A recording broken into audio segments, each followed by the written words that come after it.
Oh, wouldn't it be great if we just read our kids' minds? Like, wouldn't that be great, especially on those horrible days, whether it be a horrible day of them yelling or snapping or aggression, or even just those horrible days of them just being quiet, stonewalling, shutting down. It's like we freak out. It's like, please tell me, talk to me. What are you thinking? What were you thinking? Why were you acting this way? What is going on? Tell me about your life. Tell me about your day. Tell me about your interests, your hobbies. Who do you sit with at lunch? How are your friends doing? Who are you dating? What are you afraid of?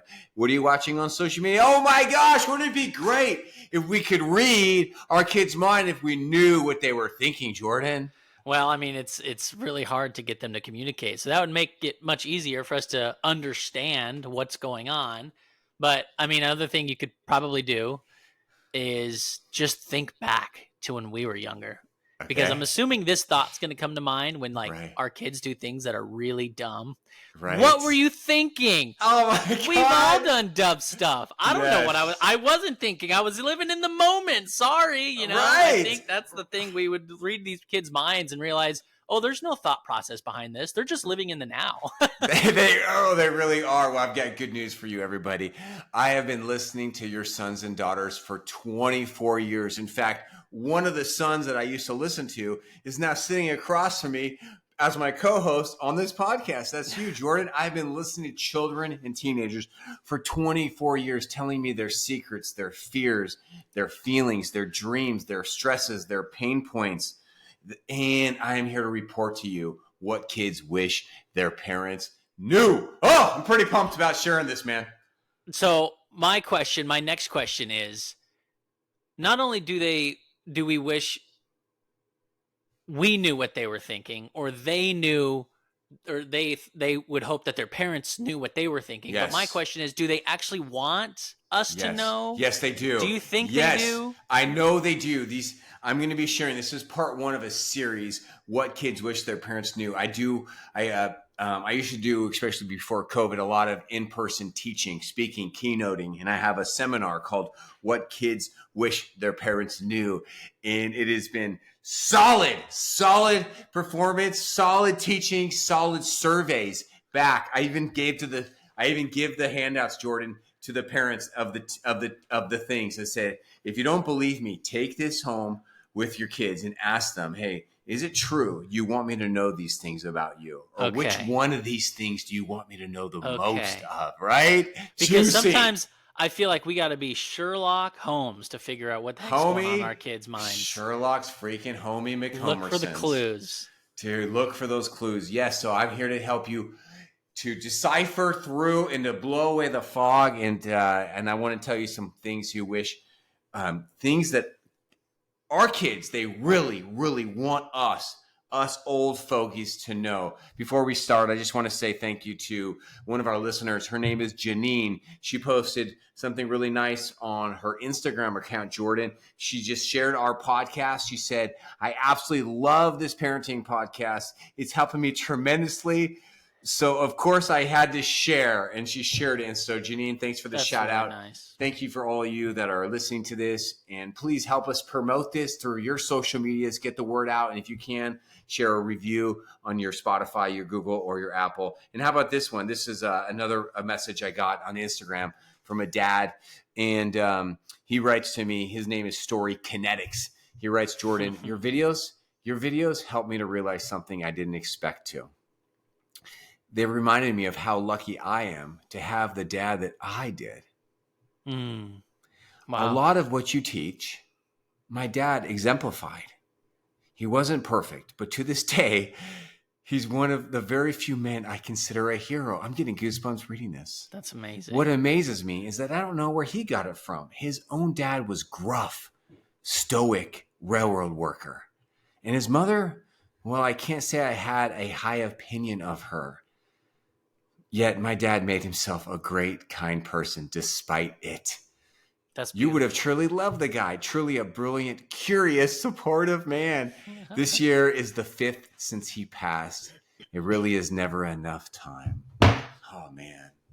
Which puts us back in another point, just to, if any of us have those parents, we just had Mother's Day, but like, say thank you, right? I mean, it would be so nice to have your kids say that to you. What a joy, just to appreciate the hard work that this parenting job is. Yes, man. It makes me think too, like our time on this planet is so short. Most of us, I know for me, my name will be forgotten 100 years from now. No one will be talking about me. Um, I'll be gone.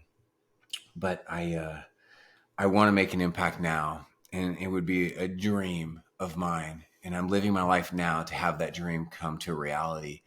Is that my children will be when they become parents, when they become grandparents, that they talk about the love and the presence that and the childhood that they had with me. Right? That's what it's all Yeah, about.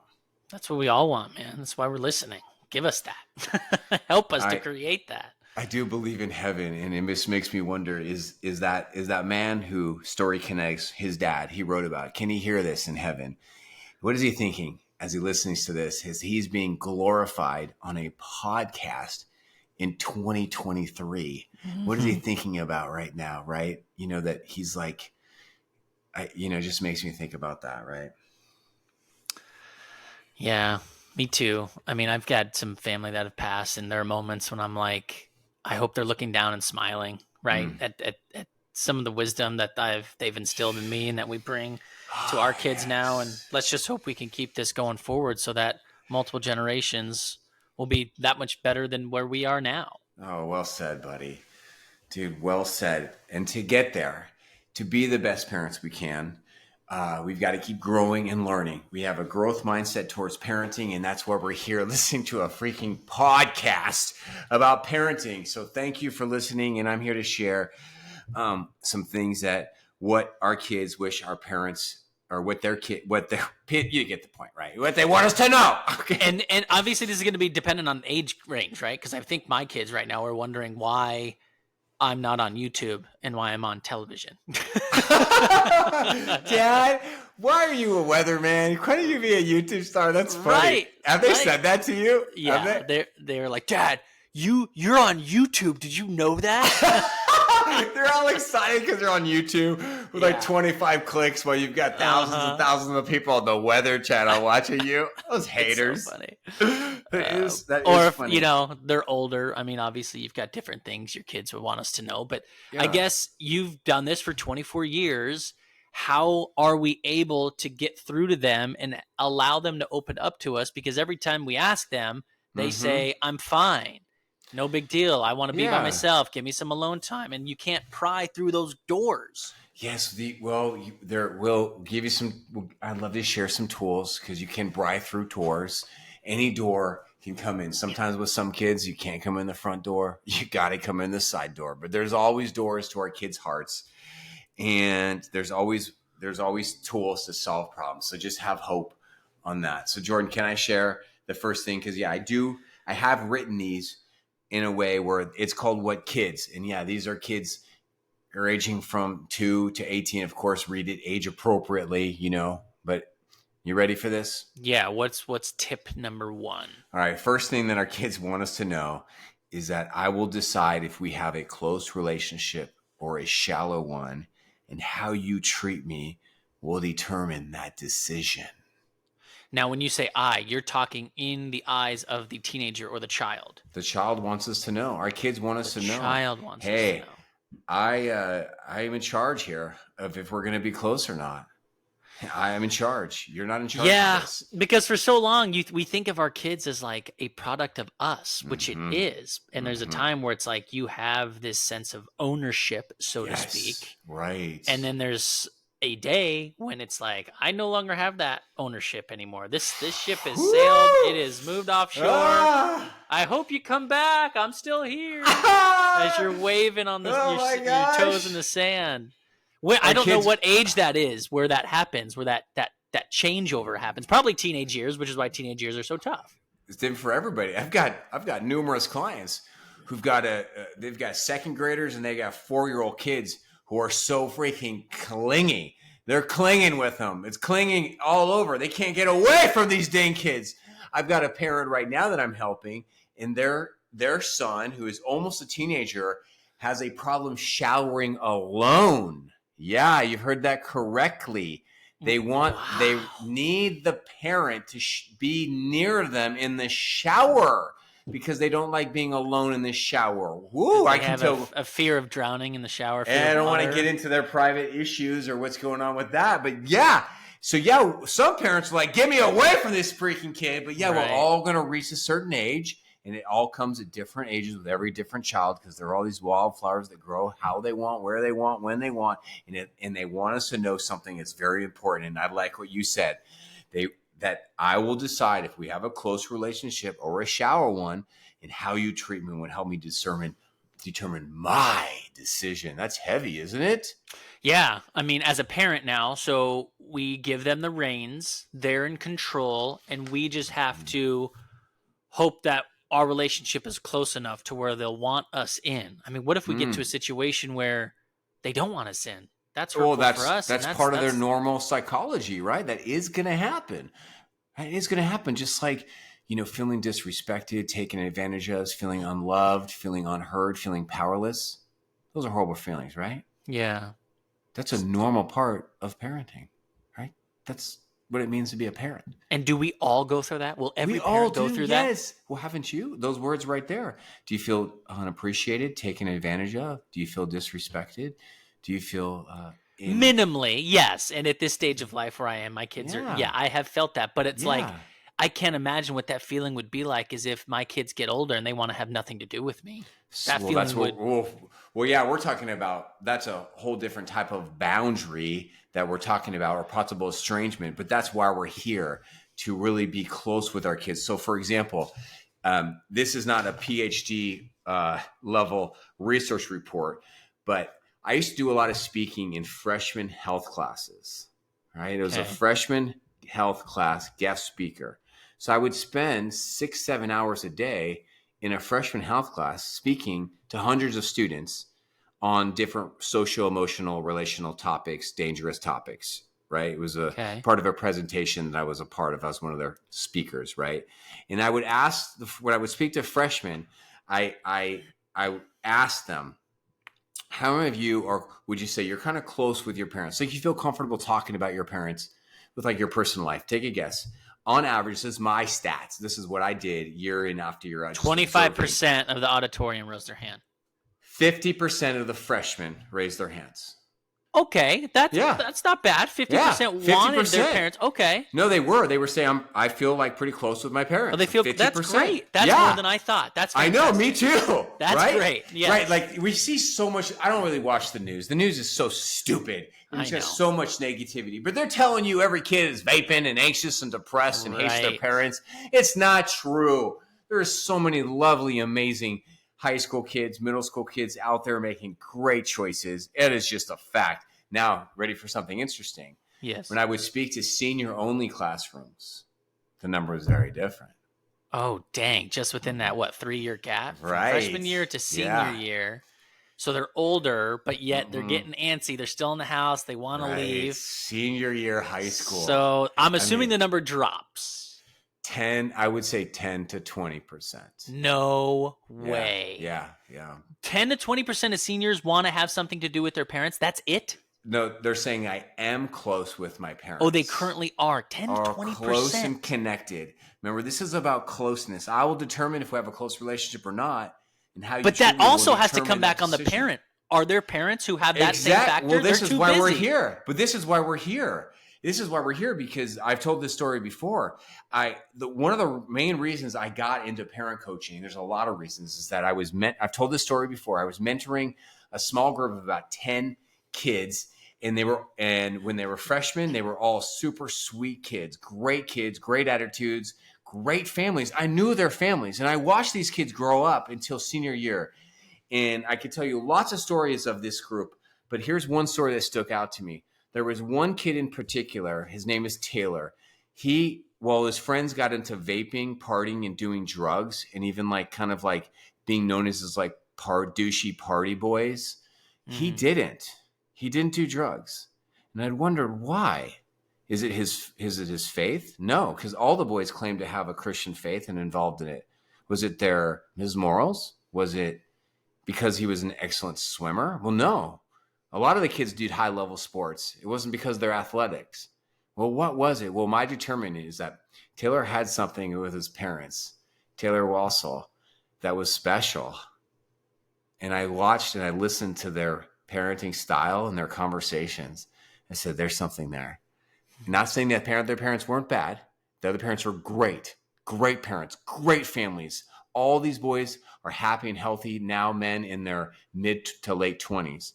But there's something special in that closeness. And I want that for me and for every parent I know. Can I ask you something? Yeah. Was Taylor, does he have siblings? Yeah, too. Was he the oldest? Yeah. I wonder if that has anything to do with it.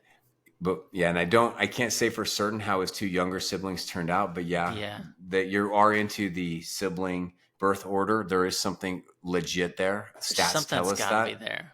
There is something. Yeah, stats tells that. But either way, we don't have to go down that road.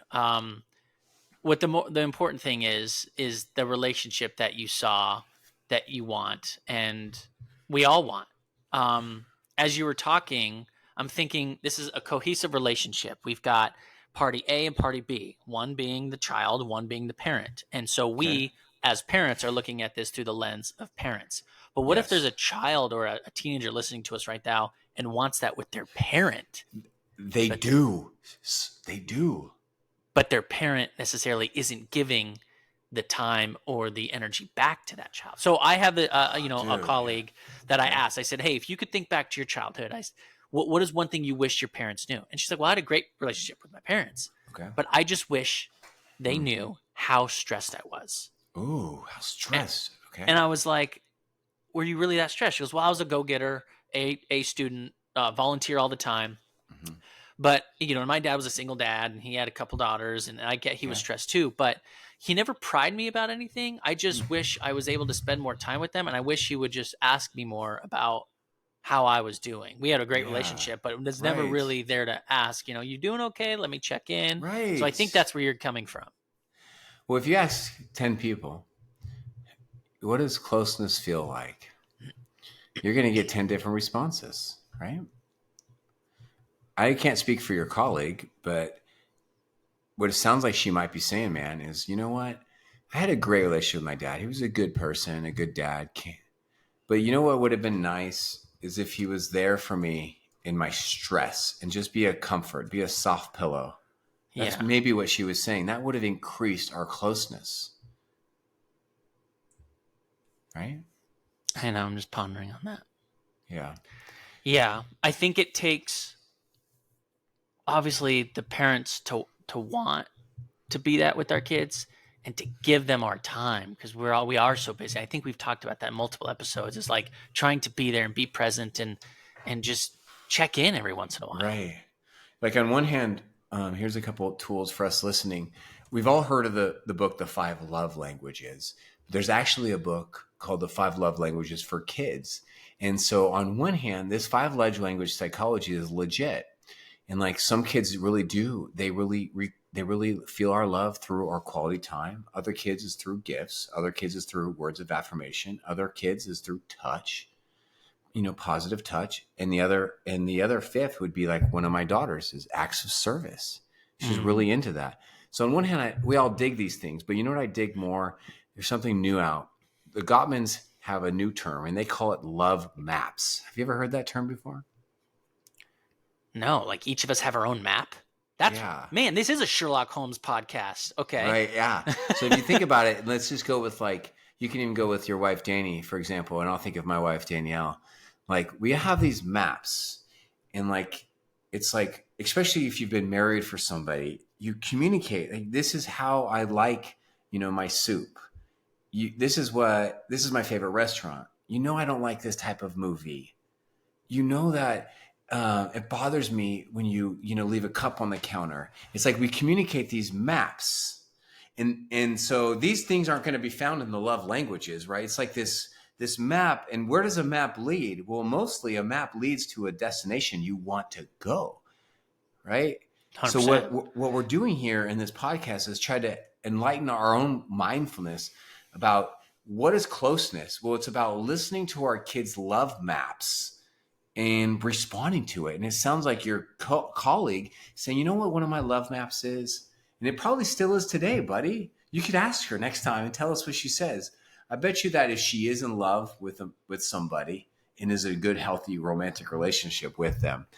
I bet you that this person, is she married to somebody? Do you No. know? No. Is she single? Yeah. I wonder what she would say is, you know what? I was talking about you on the podcast, and I was really thankful you said that. Thank you. But I was thinking, if you have like a dream scenario, like a dream man, is she into dudes or? Yeah. Yeah. Okay, she's into dudes. Yeah. You know, a dream man, would it be like somebody that would be really there for you to help you with your stress?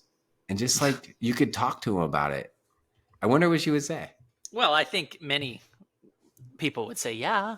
I would say yes if you asked me that question. Many Of of us course, would we would like a all partner. say yes, Right, but there's a of course difference you'd between say saying yes versus, oh my gosh, Jordan, yes. Right? Right. Ooh, Right. show me that man. I don't care what he does. I don't care what he does for a living. A man that can help me, Yeah. with my stress. Let's go. You know, you feeling me on this? I feel you on I'm that. not getting So pervy what or I something. what but you I get the tried point. to ask her though, and I said, okay, so we continue the conversation, and she goes, I wish you knew how stressed I was, and I had a lot going on, and there were times when he would take my sister out to, let's say, a theme park or an event, and I wish Mhm. they would check in and be like, hey, why don't you come with, instead of volunteering here, why don't you come with us and be included? Because they just kind of, she was independent, free spirit, doing her own thing, very busy and proactive, and Ooh. so she was like, I wish they would have just asked me to kind of be Ooh. part of the family a little more. And I said Love to her, it. I said, hey, but in that moment, if I were to go to my kids, they're teenage years, Yeah. they've got football practice. I'm like, hey, why don't you skip football practice and come camping with us this weekend? 9 times out of 10, they're probably gonna be like, no way, I'm gonna hang with my friends. So I was like, Yeah. in that moment, would you have even said yes? Or would you have been like, no, that's not cool. I'm doing what I'm doing. I'm volunteering. And you know what I mean? Put that story on the shelf for 5 minutes because I want to take it off the shelf. Okay. Because that's a beautiful story. Do you want to come camping and not play football? Do you want to come out with the family versus that? I think there's meaning in that story. Jordan, a man named Josh Shipp surveyed 1,800 teenagers about what stresses them out. I'm going to show the results. Okay. Coming in number one, not a big shocker. What do you think the number one stress is for average teenager? As of right now in 2023? What is your number one stress? This survey was taken about 7 years ago, but it shouldn't. I was going to say social media would be the number one stress, but 7 Okay. years ago, teachers, school, man. school. Okay. 56% of the teenagers said number one stress is school. Not a big shocker. Academic stress. Correct. School is That's blah, their blah, number blah. one duty. Right. Yes. So I have another survey to share with you after this, but this is like your number one. Number two coming in was family. Family. Family stresses them out.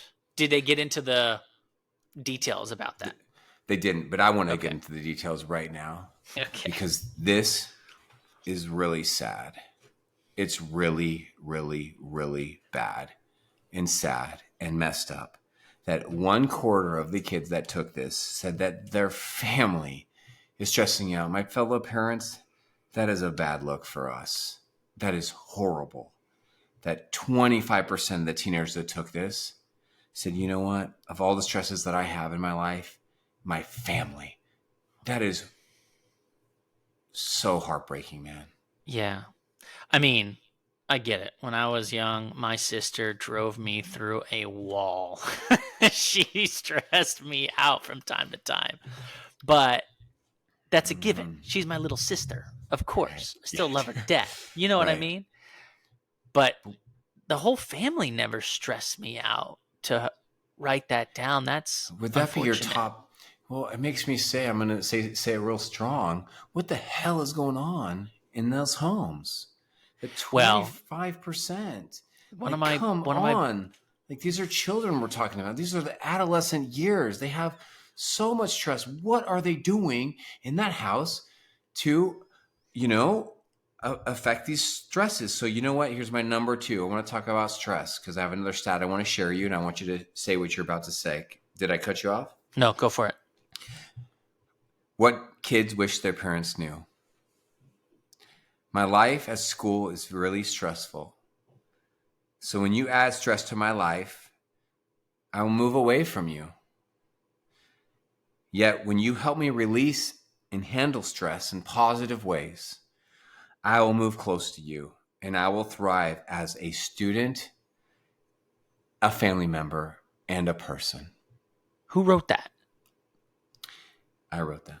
Really? That's beautiful. Well, it's what kids wish their parents knew. Wow. Thank you. That's really...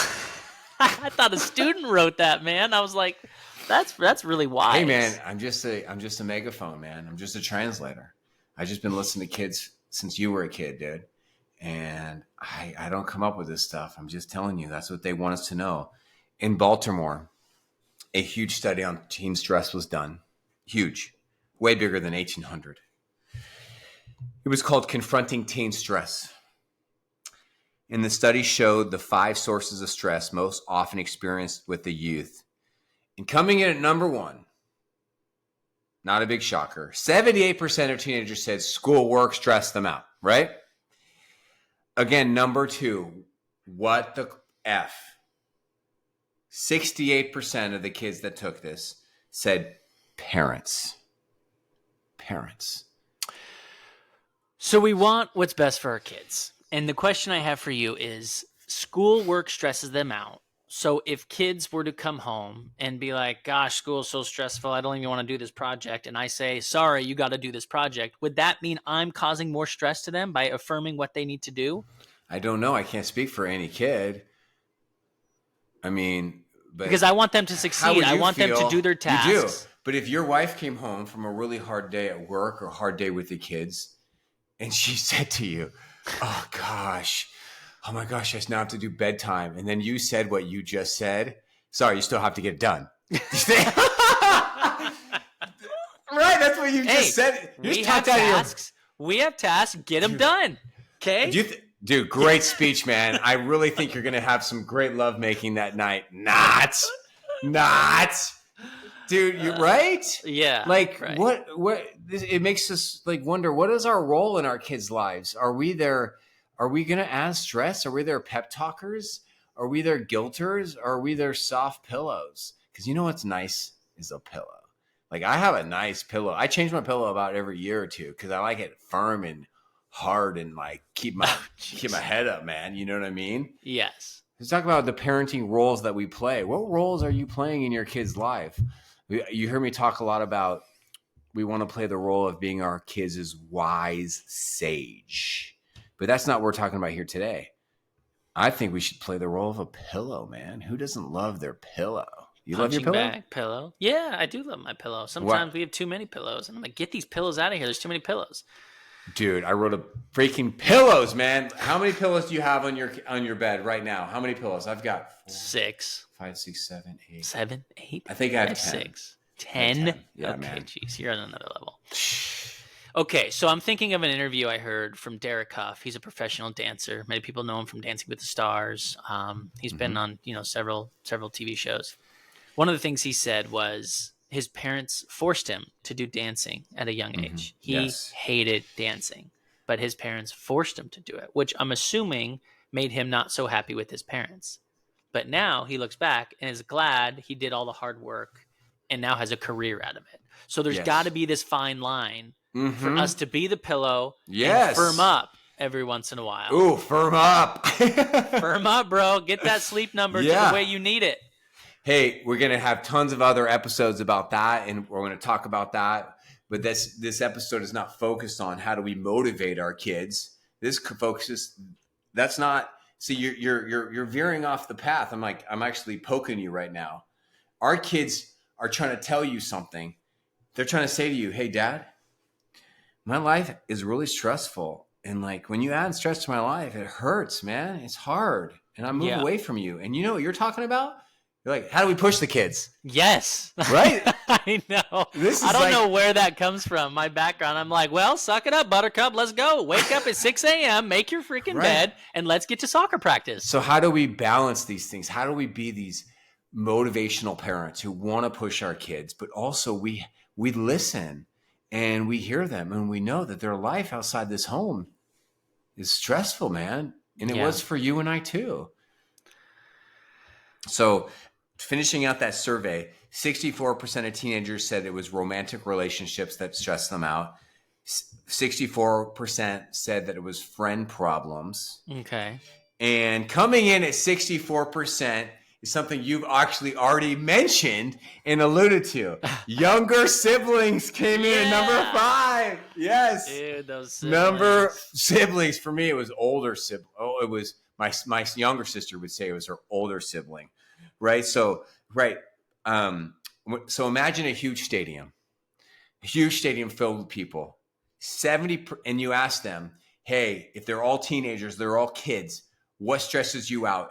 You know what's sad is 68% is almost 70%. 70% of that stadium would stand up and saying it's my parents. Yeah. So guys, we want our kids want us to know it is our job is to not pound stress into them, but to emotion coach them. How do we help them release stress? Teach them how to manage stress, because parents are teachers and every home is a school. So that is where we want to focus on for our podcast. Is I want to give you all some tips, tools on how to teach your kids about stress. And then I want to share one more thing after this of what kids wish their parents knew. So, what do you think? When you think about your role please please continue. Yeah, sorry. No, the thought escaped me, what I was going to say. No, it came back to me. So my thought is, and you could expand with your expertise on this, but we want to make sure that we don't cross the lines to becoming friends. We're still parents, right? We don't want to be too lenient. We just want to be emotionally there and coach them. And we don't want to become like the cool, fun parent that has no rules and no boundaries. Yeah, Jordan, you're my friend. You're not like my teacher, right? Like Right. we don't. We just hang out. We hang out. We mentor each other. We care about each other. We challenge each other. We speak truth into each other because we're bros like that, right? Yes. But that's what parents are not friends. They're parents, and parents are teachers and mentors. So yes, we're not. Just to speak into, I think, maybe some fears, and I don't want to psychoanalyze you. You have some fears maybe coming up right now that, hey, if I were to be this soft pillow, I wouldn't be as an effective teacher or mentor. But what if you playing the role of a soft pillow would actually increase your mentoring? Right. Which is the track we all want to be on. Yes. I like that. Yes. So help us get there. Like how can we get there? Obviously up to this point, there's something that we've done that's wrong. If 68, 70% of a stadium is saying that we've obviously stressed out our kids, how do we make it to where they're more comfortable and we become that soft pillow? Let's say you're imagining you were a high school female and you were very motivated to achieve. You're an achiever, type A. And you're so focused on getting into a good college that you volunteer at even animal shelters because one day you dream of even being on TV, maybe a meteorologist, maybe on the Weather Channel. Okay. And you're very stressed and you want to talk to your dad, who's a single dad, about stress, but you don't really know how to do it because he's never taught you on how to talk about stress. You've never taken a class on the art of managing stress. And you have a hard time balancing your life and you have a hard time managing your stress. You see where I'm going with this? Yes. We're talking about your coworker. Okay. I did not see that. Nope. Oh my God. I was not following along there, but okay. I did it clear. I'm just that. And one day, right your old man says something to you that surprises you. Oh, yeah. He comes up to you and he surprises you. He said, hey, sweetie, I know you've got a big weekend of studying planned and volunteering at the shelter, but I want us to just go on an impromptu trip to the coast, to the lake. Now, your go-to instinct would be what? How are you going to respond to your dad? I have obligations. I would assume they'd be like, well, I can't go. I have this. I got to do this. Right. Right. Because that's that's train. Your initial. That's her track that she's set on. Correct. But how would you respond? Of course, we're not teenage girls. But the dad would say, you know what, honey? I've just noticed that you've just been really stressed. And I love you and I want to take you away. And you work so hard. And so let's just put the books down for a weekend. And let's just go de-stress together and have a good time as a family. Can we please go? How Ooh, do you that's think hard to say. That's hard to say no to. Oh, you like that? You like that Evite right there? That's hard to say no to. Why? Why do you feel? Why'd you It's say that? very welcoming, Hmm. and it's very based with love. Like my dad wants me there really bad. He's asked me more than once. He's asked me a couple of times. How do I say no to Yeah. that now? What messages? If you send someone an Evite for your birthday party, the messages are: we care about you. I want you here. I value this relationship. The messages also include, we want to celebrate me. We want to celebrate. That's the message of the birthday party. What messages would that dad be saying if he were to say that to this female that we're imagining? The What first part messages? or the whole? Yeah, I the mean, whole thing. What the messages? whole thing is like he wants me there for his birthday to celebrate. I can't. Sorry, Not sure bad what. question. Let me Okay, rephrase all my right. question. When a dad says to his workaholic, high achieving junior daughter, who was then gonna one day be on the Weather Channel, if a dad were to say, you know what I said, you know what, honey, you work so hard. Let's just put the books away for a week and let's go away, de-stress, and just Yeah. be together. What messages is a father sending to his daughter? Okay. I Yeah, care yeah. about you. I see that you're having a hard time. I want to be in your life. Mm-hmm. I So good. Let's let's slow have it down. I okay. care about you. Message one, I care about you and your mental Okay. health. I see Two, that I see you're you. having a hard time. I see you. Oh, Yeah. I see you. I love what you're saying. I'm just saying the same thing you said. Just slowing it down. I see you. I see you. I Um see you. let's have fun. Like I don't We know. need Maybe that. fun. Maybe like the stress is causing non-fun, and you want to still, Dude. you know what I mean? Fun. No, great message. Message three. Some of my friends, they were missionaries in China for a long time. And one of the big shocking things they came back to tell me about the Chinese culture is they don't value fun. They They don't don't have value fun. They don't have amusement parks very many. They don't have very many parks. They don't play like we play here in America. We play a lot, especially dudes like me and you. We play a lot. We play, my dog. Play hard, work hard. Yeah. But dude, let's play. Okay. What other messages do you think? And I'm asking you because when our listeners are listening to this, they're coming up with their own answers, right? In this silence of, I don't have the answers either. I'm just making this up as I go. What do you think? What other I messages? care about our relationship, you and me. Ooh. I want us to be close. Yes. I care about our relationship.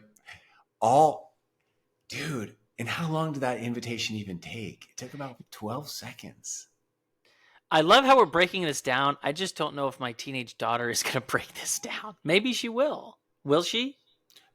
Well, she will because we have to articulate it. So, for example, pretend to be a teenage daughter who is kind of wants to go, but doesn't want to go because she really wants to keep her straight A's, and she's got to volunteer, and she's kind of addicted to this vibe. So, okay. No, honey, it'd be really good. We can go anywhere you want to go. We can even get a hotel room. Smacking on my gum. Dad, I've got to volunteer. Okay, I can't. They don't have anybody to fill in. All right, I need to get this done, and then I have school on Monday. I don't have time to slack off. I can't go. All right, can I run an idea past you? Sure. Okay. For those of you listening, I just gave you one of my magic steps. Oftentimes, when I want to mentor my own children, or even mentor the teenagers that I'm working with, I will often preface it with that. Can I run an idea past you? It just is like a preface to get them ready to know I'm about to parent them and about to give them advice. And I ask permission first. Okay? So can I share some things with you, honey? Go for it. Okay. Girl, we've been through a lot.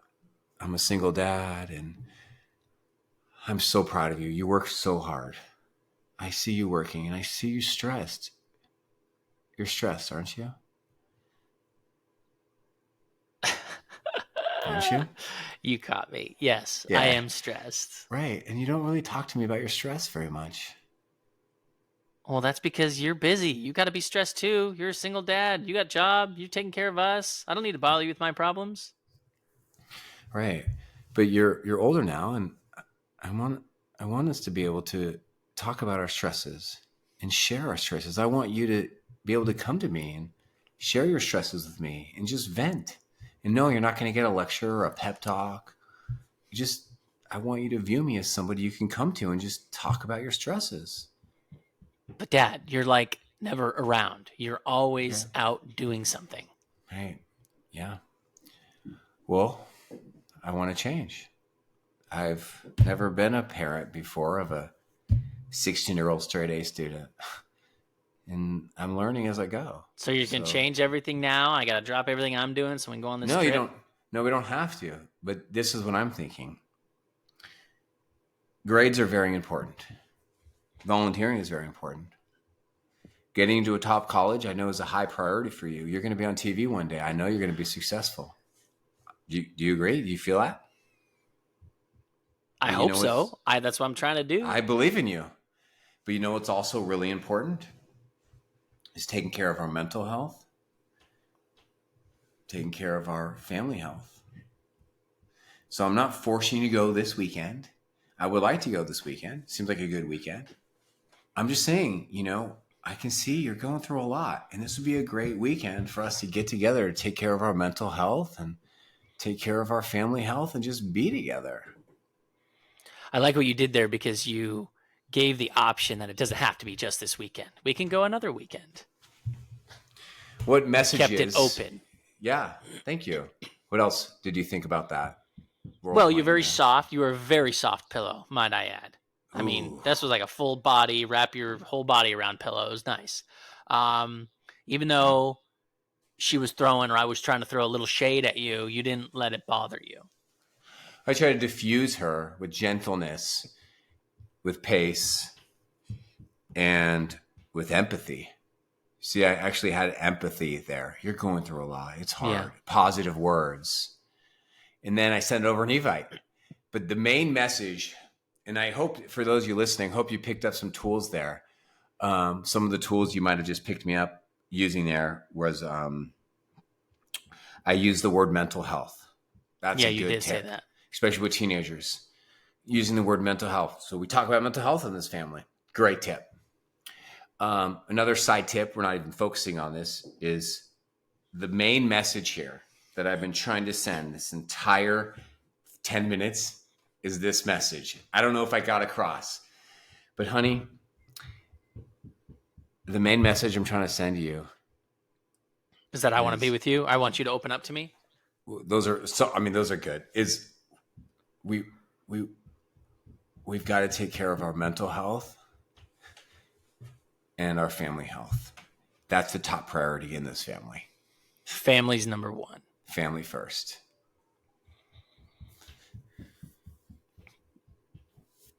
Yeah, maybe that's so many of us put that as a back burner because we're in it.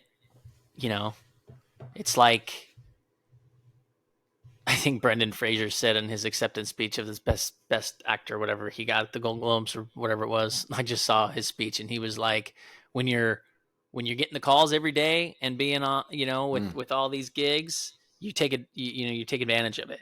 You don't realize, and then until the phone turns off. So like with us being in a family, it's here all the time. Yes, So it we don't get to is. appreciate it because we're in it and we're just Yeah. like, get me away. But if it were to turn off for whatever reason, if something were to happen to break that family up, then you go back and think, man, I should have appreciated it while I had it. Our kids want us to know that my life at school is really stressful. So when you add stress to my life, I'll move away from you. Mm-hmm. When you help me release stress and handle stress in positive ways, I'll move close to you and I'll thrive as a student, a family member, and a person. So some tips for you is one, talk about mental health. Talk about your own mental health. When you go to yoga, don't just say, I'm going to yoga. When you go to play golf or go on a fishing trip, say, hey, I'm doing these things. This is good for my mental health. This is part of my self-care. I need to take care of myself. Number two, carve out. Can I pause you? Hold on. Sorry, Yeah. pause. Can you also say, I like doing this because it makes me a better dad. It makes me a better husband to your wife. Okay, I say that to my kids sometimes. Okay. Well said, because you're helping them to kind of like understand what you're doing. Because like using this great analogy of this junior year fictional girl that we imagined, right? We all get stuck in our tracks, right? Yeah. And so do you see how I try to take this girl out of her tracks by helping her to see this other track, Yes. you know? Okay. Sorry to interrupt. Rule number 2 or tip number 2. Yeah, we're just, I don't know if I have them numbered. I'm just kind Oh, of okay. speaking from my heart. But what we did there is here is we want to empower our kids, especially ages 11 and up. We want to empower them to manage their own mental health and their own stresses. It's their job to manage their stresses. It's not our job. It's their job to manage their mental health. It's not our job.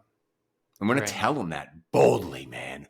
Boldly. Yeah. Why am I getting weird with the word boldly? And why do you think I'm saying this so intensely like a weirdo? Well, because we can't control what's going on in their mind. Like you always say, we help guide, but it's up to them ultimately to decide. Well said. Can I tell you another reason? Yeah. Because parenting parents listening to this right now, Jordan, they think it's their job and their responsibility to manage their kids' mental health and their stresses. They feel like it's their duty. They feel like if their kid has a stress or going through a hard time, it's their fault. It's their to blame, and they need to help. They need to rescue. They need to jump in because their kids need them. Right. And I'm telling you the opposite. It's not. Think about the roles we play. So it's not your job to like be your kid's thermometer. You're not codependent with your children. Instead, you're your child's teacher.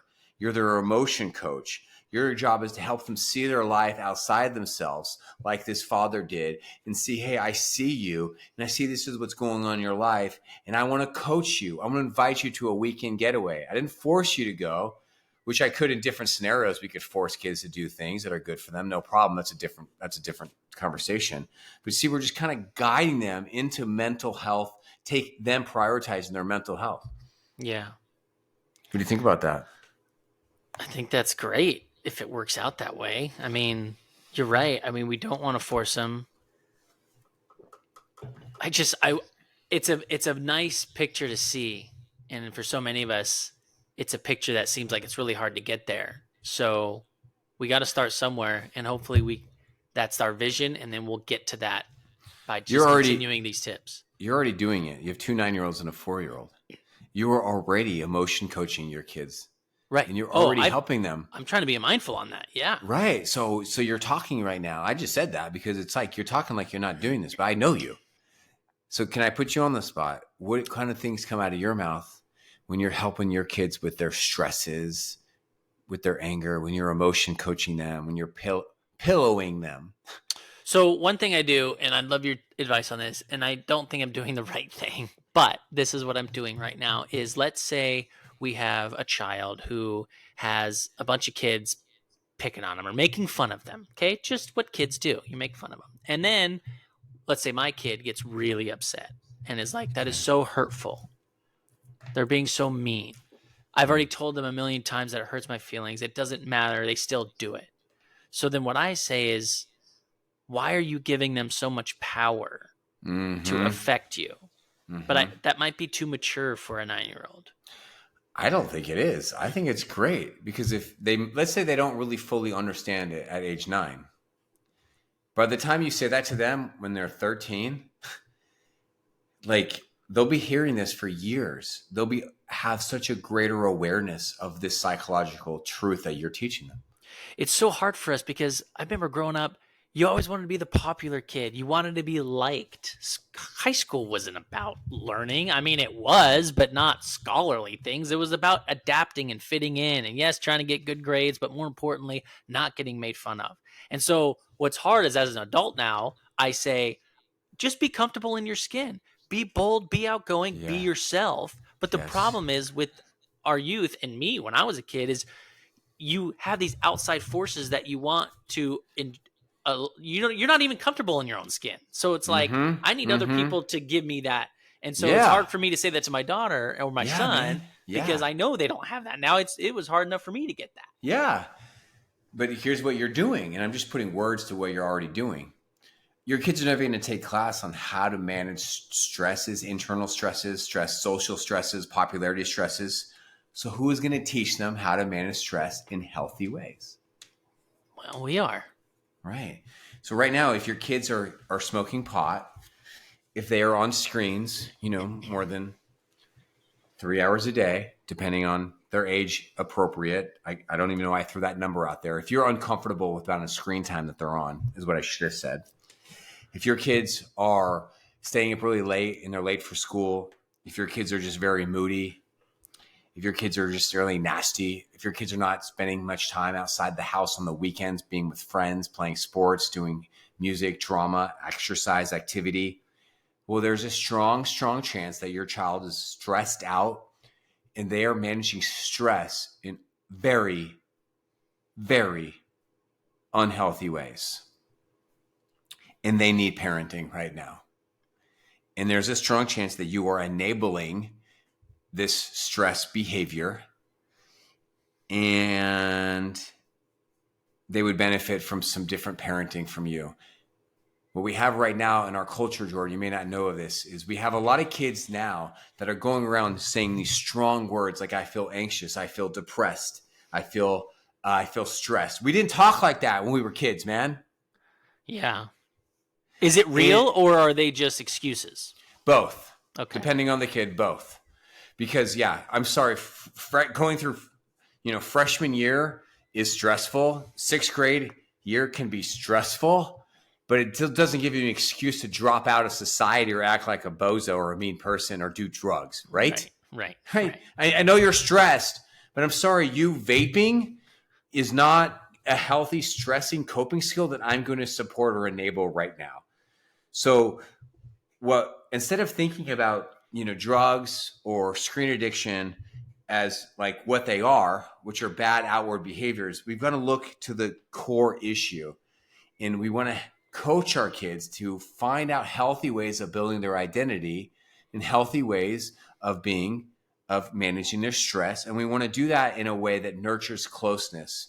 And this is not easy to do, is it? No, it's hard. No, but hard. It's the difficulty of what just parenting is. It's difficult, but it can be very joyous in the long run. It sure can. So, and I coach, if you're struggling with this, well, then you probably need more than this podcast. Come join me for a one-on-one or some courses on my website. Let's do a little role playing, putting you on the spot here. Pretend you're that junior girl now. And as we wrap up this podcast episode, because I'm not going to get to the third point today. I just want to close us with this, the first two things of what our kids wish their parents knew. Tell me, Dad, I really don't want to go with you. I have too much work to do. Just play that character for a second, okay? Dad, I can't go. There's no time for me to go. I don't want to go with you right now. I have to volunteer at this place. Then I've got school on Monday. I've got my after-school activities. I just got too much on my plate. Good. Well, great acting. So now I'm thinking to myself, see, we think about the kid who's abusing screens or vaping or drugs or cutting themselves or acting out as that kid's not managing the stresses of life well. But this child right here, who we just heard from, is not managing the stresses of life well either. Because I'm volunteering too much? Dude, you're stressed out. You're a high achieving basket case. I mean, and then I'm trying to be popular. All these kids and girls are talking behind my back. You don't know what it's like. I'm trying to make a good name for myself. It's stressful. Right. But I'm just saying from a side point of view, I'm not talking to my daughter right now. Yeah, I know. Like this girl could be really struggling with her mental health. Okay. And because she's got straight A's, like no one notices. Right. Think she's notices. Honor roll student, doing great, volunteering. She's on paper, looks great. On paper, she looks great, but really, who is she really? Well, she might just be a really hot mess who doesn't really love herself, who doesn't know how to set boundaries, who doesn't know how to say no, who lives in constant fear of failure or perfection or imperfection, right? Yeah. So then what's your response to that? Dad, I can't go. I'm not going. Well, I'm just so stuck in the analyzing of this character right now because this is what a lot of parents do too. They don't take care of their minds. They don't take care of themselves because they're just stuck. And how many of us parents are workaholics also, right? I mean, that's what I'm saying. They started these patterns when they were in middle school of being a workaholic, a stressaholic, thisaholic, and they still have now, they just feel enslaved in this mindset, right? It's like, it makes me wonder, is this colleague of yours, which I'm glad we didn't mention her name because we're like talking about her so much. Is she that same girl that she was freshman year? Is she a workaholic? Is she a stressaholic? Has she found people in her life to open up to share her stresses with? Does she let anyone in? Right. Does she know how to say no to her bosses? Does she know how to take a vacation? I was supposed to be interviewed on a news channel last week while I was in Cancun. The channel is called News Nation. And they wanted me on like a talking point on with another person to talk about a Wall Street Journal article that came out that many young people, Gen Zs and Gen Millennials, they want to have work-life balance, Jordan.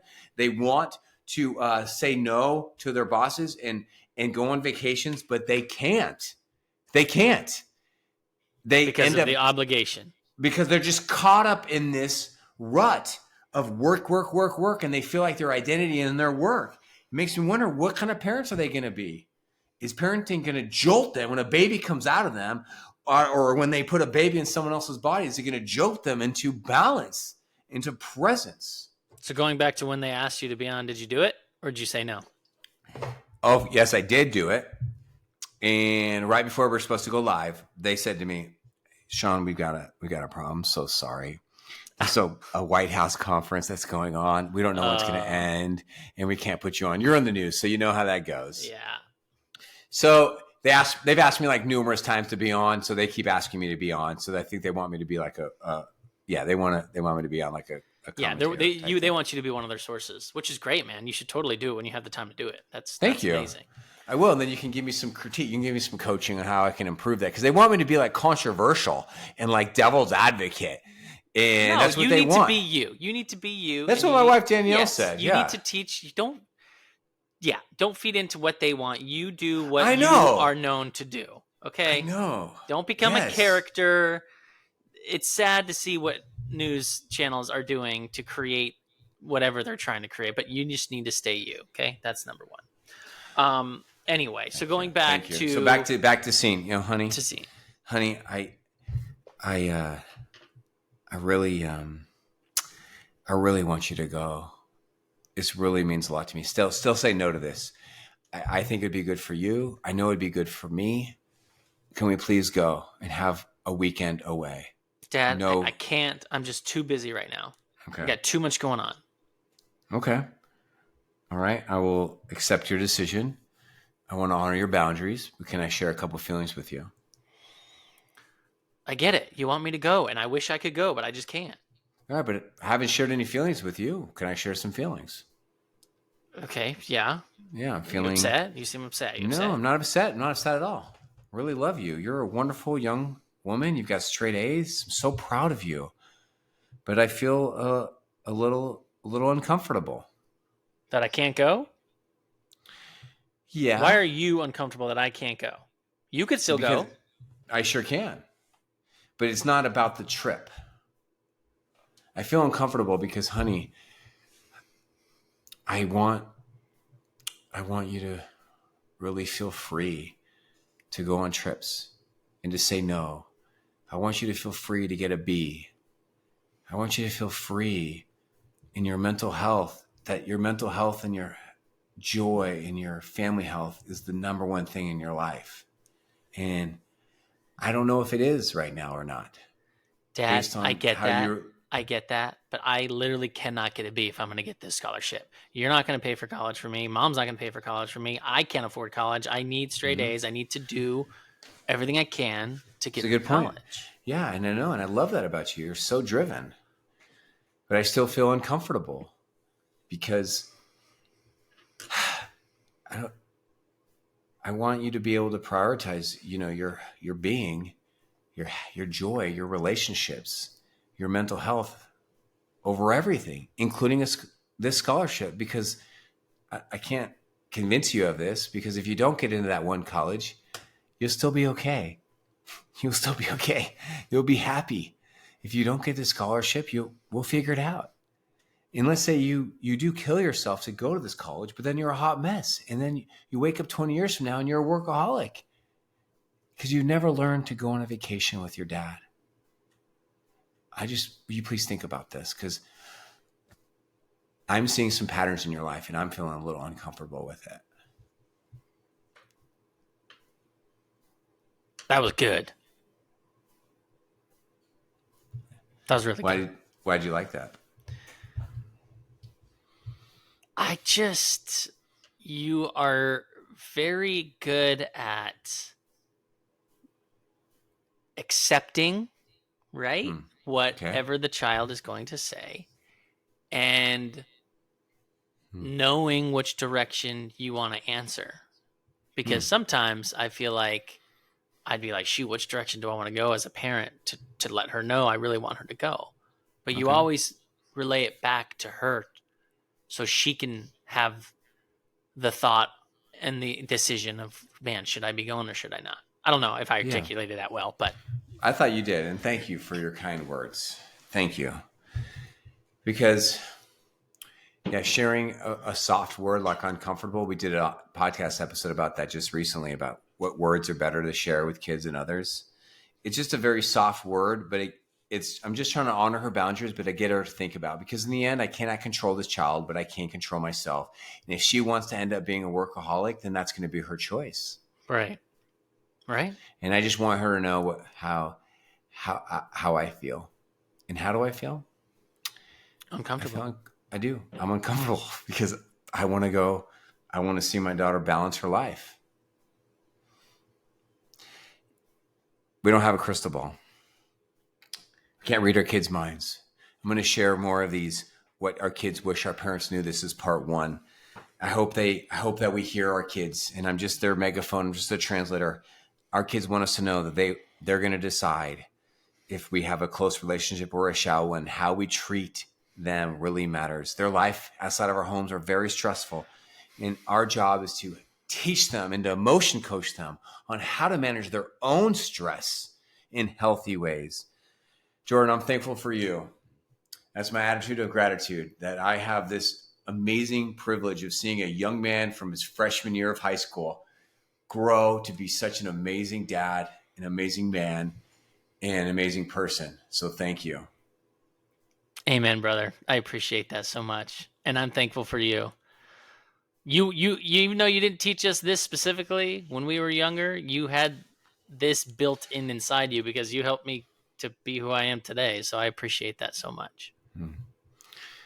Keep loving your kids, everyone. Yes. Keep teaching them and keep showing up.